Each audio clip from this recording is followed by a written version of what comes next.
இயேசு சிலுவையில் அறையப்படுதலும் அடக்கமும். மத்தேயு 27, மார்க் 15, லூக்கா 23, யோவான் 19.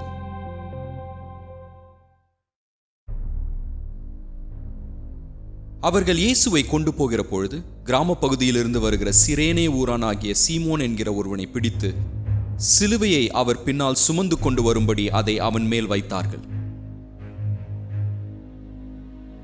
திரள் கூட்டமான மக்களும் அவருக்காக புலம்பி அழுகிற பெண்களும் அவருக்கு பின் சென்றார்கள். இயேசு அவர்கள் பக்கமாக திரும்பி, எருசலேம் குமாரத்திகளே, நீங்கள் எனக்காக அழாமல் உங்களுக்காகவும் உங்கள் பிள்ளைகளுக்காகவும் அழுங்கள். இதோ மலடிகள் பாக்கியவதிகள் என்றும் பிள்ளை பெறாத கர்ப்பங்களும் பால் கொடாத முலைகளும் பாக்கியம் செய்தவை என்றும் சொல்லப்படும் நாட்கள் வரும் என்றார்.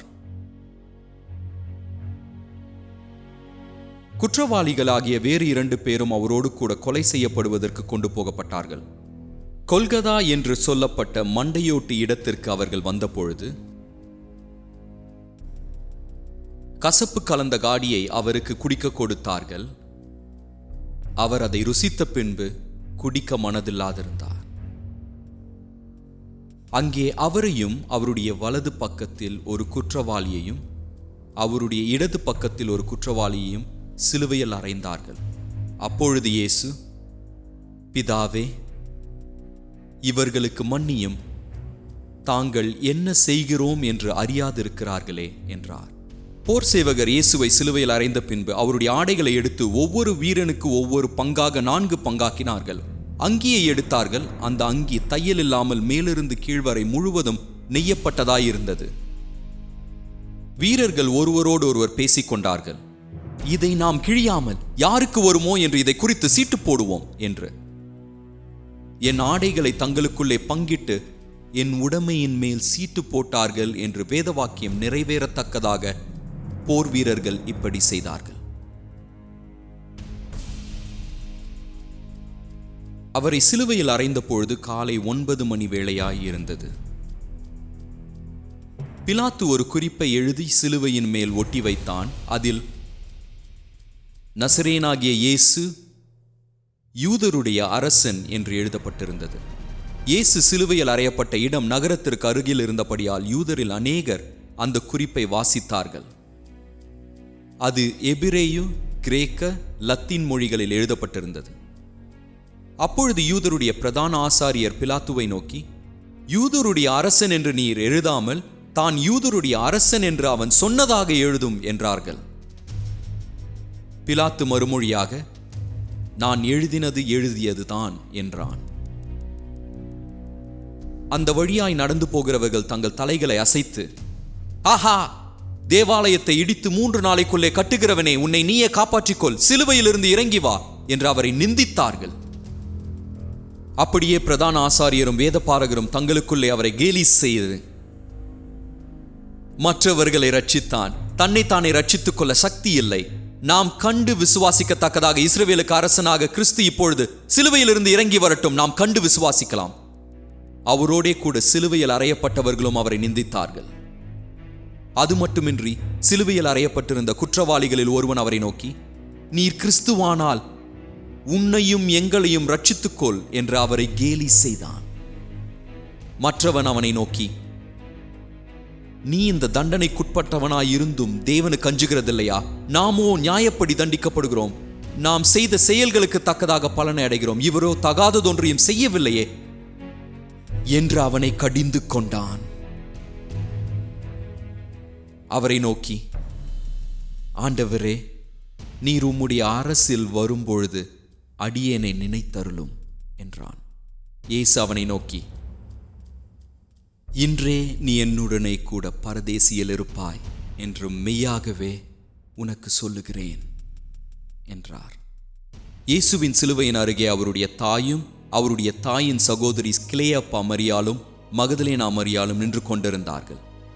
அப்பொழுது இயேசு தம்முடைய தாயையும் அருகே நின்ற தமக்கு அன்பாயிருந்த சீடனையும் கண்டு தம்முடைய தாயை நோக்கி, அன்பான பெண்ணே, அதோ உன் மகன் என்றார். பின்பு அந்த சீடனை நோக்கி, அதோ உன் தாய் என்றார். அந்த நேரத்திலிருந்து அந்த சீடன் அவளை தன்னிடமாய் ஏற்றுக்கொண்டான். அதன் பின்பு எல்லாம் நிறைவேறி முடிந்தது என்று இயேசு அறிந்து வேதவாக்கியம் நிறைவேறத்தக்கதாக, தாகமாய் இருக்கிறேன் என்றார். காடி நிறைந்த பாத்திரம் அங்கே வைக்கப்பட்டிருந்தது. அவர்கள் கடற்காலானை காடியில் தோய்த்து ஈசோப்பு தண்டில் மாட்டி அவர் வாயின் அருகே உயர்த்தி கொடுத்தார்கள். அப்பொழுது மத்தியான வேளையாயிருந்தது. பிற்பகல் 3 மணி வரைக்கும் பூமியெங்கும் காரிருள் உண்டாயிற்று. பிற்பகல் 3 மணிக்கு இயேசு பெருங்குரலில் கூப்பிட்டார், எலோயி எலோயி லாமா சபக்தானி என்று. அதற்கு, என் தேவனே என் தேவனே ஏன் என்னை கைவிட்டீர் என்று பொருளாகும். அங்கே நின்றவர்களில் சிலர் அதை கேட்டபொழுது, இதோ அவன் எலியாவை கூப்பிடுகிறான் என்றார்கள். பின்பு இயேசு பெருங்குரலில் கூப்பிட்டு சொன்னது, பிதாவே, உம்முடைய கரங்களில் என் ஆவியை ஒப்புக் கொடுக்கிறேன் என்று. இப்படி சொல்லி உயிரை விட்டார். அப்பொழுது தேவாலயத்தின் திரைச்சீலை மேல் தொடங்கி கீழ் வரைக்கும் 2ஆக கிழிந்தது. தரையும் அதிர்ந்தது, கண்மலைகளும் பிளந்தது, கல்லறைகளும் திறந்தது. இறந்து போயிருந்த அநேக பரிசுத்தவான்களுடைய சரீரங்களும் எழுந்திருந்தது.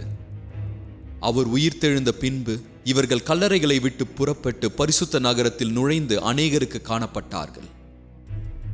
அவருக்கு முன்னால் நின்ற 100க்கு அதிபதி அவர் இப்படி கூப்பிட்டு உயிரை விட்டதை கண்டபொழுது, மெய்யாகவே இந்த மனிதன் தேவனுடைய குமாரன் என்றான். சில பெண்களும் தொலைவிலிருந்து பார்த்து கொண்டிருந்தார்கள். அவர்கள் மகதலேனா மரியாளும், சின்ன யாக்கோபுக்கும் யோசேக்கும் தாயாகிய மரியாளும், சலேமே என்பவளும், வேறு பல பெண்களும் அவர்களோடே இருந்தார்கள். இவர்கள் இயேசு கலிலேயாவில் இருந்த பொழுது அவரை பின்பற்றினவர்களும் அவருக்கு உதவி செய்தவர்களும் ஆவார்கள். எருசலேமுக்கு வந்திருந்த வேறு பல பெண்களும் அவர்களோட கூட இருந்தார்கள். அந்த நாள் பெரிய ஓய்வு நாளுக்கு ஆயத்த நாளாய் இருந்தபடியால் உடல்கள் அந்த ஓய்வு நாளிலே சிலுவையில் இருக்கலாகாது.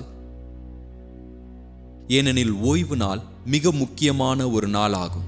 யூதர்கள் பிலாத்துவினிடத்தில் போய் அவர்களுடைய காலெலும்புகளை முறிக்கும்படிக்கும் உடல்களை எடுத்து போடும்படிக்கும் அனுமதி கேட்டு பெற்றார்கள். அந்தப்படி போர் வீரர்கள் வந்து அவருடனே கூட சிலுவையில் அறையப்பட்ட முதலாமானவனுடைய காலெலும்புகளையும் மற்றவனுடைய காலெலும்புகளையும் முறித்தார்கள். அவர்கள் இயேசுவினிடத்தில் வந்து அவர் இறந்திருக்கிறதை கண்டு அவருடைய காலெலும்புகளை முறிக்கவில்லை. என்றாலும் போர் வீரரில் ஒருவன் ஈட்டியினாலே அவருடைய விலாவில் குத்தினான். உடனே இரத்தமும் தண்ணீரும் வெளியே வந்தது. அவருடைய எலும்புகளில் ஒன்றும் முறிக்கப்படுவதில்லை என்று வேதவசனம் நிறைவேறும்படி இவைகள் நடந்தது. அது மட்டுமின்றி தாங்கள் குத்தினவரை நோக்கி பார்ப்பார்கள் என்றும் மற்றொரு வேதவாக்கியம் சொல்லுகிறது. ஓய்வு நாளுக்கு முந்தைய நாள் ஆயத்த நாளாயிருந்தபடியால் அந்தி நேரமான பொழுது ஆலோசனை சங்கத்தில் முக்கியமானவனும் அரிமத்திய ஊரானும் தேவனுடைய ராஜ்யம் வர காத்திருந்தவனுமாகிய யோசேப்பு என்பவன் வந்து பிலாத்துவினிடத்தில் துணிந்து போய் இயேசுவின் சரீரத்தை கேட்டான்.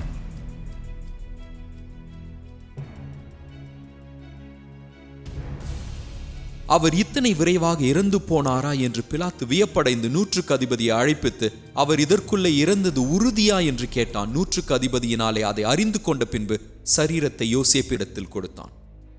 முன்பு ஒரு இரவில் இயேசுவினிடத்தில் வந்திருந்த நிக்கதேமு என்பவன் வெள்ளை போலமும் கரிய போலமும் கலந்து ஏறக்குறைய 100 ராத்தல் கொண்டு வந்தான். அவர்கள் இயேசுவின் சரீரத்தை எடுத்து யூதர்கள் அடக்கம் பண்ணும் வழக்கத்தின்படியே அதை சுகந்த வர்க்கங்களுடனே சீலைகளில் சுற்றி கட்டினார்கள்.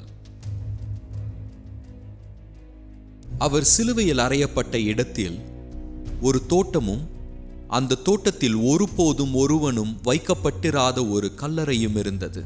யூதருடைய ஆயத்த நாளாய் இருந்தபடியினாலும் அந்த கல்லறை அருகில் இருந்தபடியினாலும் இயேசுவை அதில் வைத்தார்கள். அவரை வைத்த இடத்தை மகதலேனா மரியாளும் யோசேப்பின் தாயாகிய மரியாளும் பார்த்தார்கள். கலிலேயாவிலிருந்து அவருடனே கூட வந்திருந்த பெண்களும் பின்சென்று கல்லறையையும் அவருடைய சரீரம் எப்படி வைக்கப்பட்டது என்பதையும் பார்த்தார்கள். அவர்கள் திரும்பி போய் கந்தவர்க்கங்களையும் பரிமள தைலத்தையும் ஆயத்தம் செய்து விதிகளின்படியே ஓய்வு நாளில் ஓய்ந்திருந்தார்கள். ஆயத்த நாளுக்கு பின்னான மறுநாளிலே பிரதான ஆசாரியரும் பரிசேயரும் பிலாத்துவினிடத்தில் சேர்ந்து வந்து சொன்னதாவது, ஆண்டவனே, அந்த ஏமாற்றுக்காரன் உயிரோடு இருக்கும் பொழுது சொன்னது எங்களுக்கு நினைவிருக்கிறது. அதாவது 3 நாளைக்கு பின் எழுந்திருப்பேன் என்று சொன்னது. நீர் 3 நாள் வரைக்கும் கல்லறையை பாதுகாக்கும்படி கட்டளையிட வேண்டும் என்றார்கள். இல்லையேல் அவனுடைய சீடர்கள் இரவிலே வந்து அவனை களவாய் கொண்டு போய் மரித்தோரிலிருந்து எழுந்தான் என்று மக்களுக்கு சொல்லாதபடிக்கும், முந்தைய ஏமாற்றுதலை விட இந்த ஏமாற்றுதல் கொடியதாகாதபடிக்கு அப்படி செய்ய வேண்டும் என்றார்கள். அதற்கு பிலாத்து அவர்களிடம், உங்களுக்கு காவல் சேவகர் உண்டே, போய் உங்களால் கூடியவரை பாதுகாத்துக் கொள்ளுங்கள் என்றான். அவர்கள் போய் கல்லுக்கு முத்திரை போட்டு காவல் வைத்து கல்லறையை பாதுகாத்தார்கள்.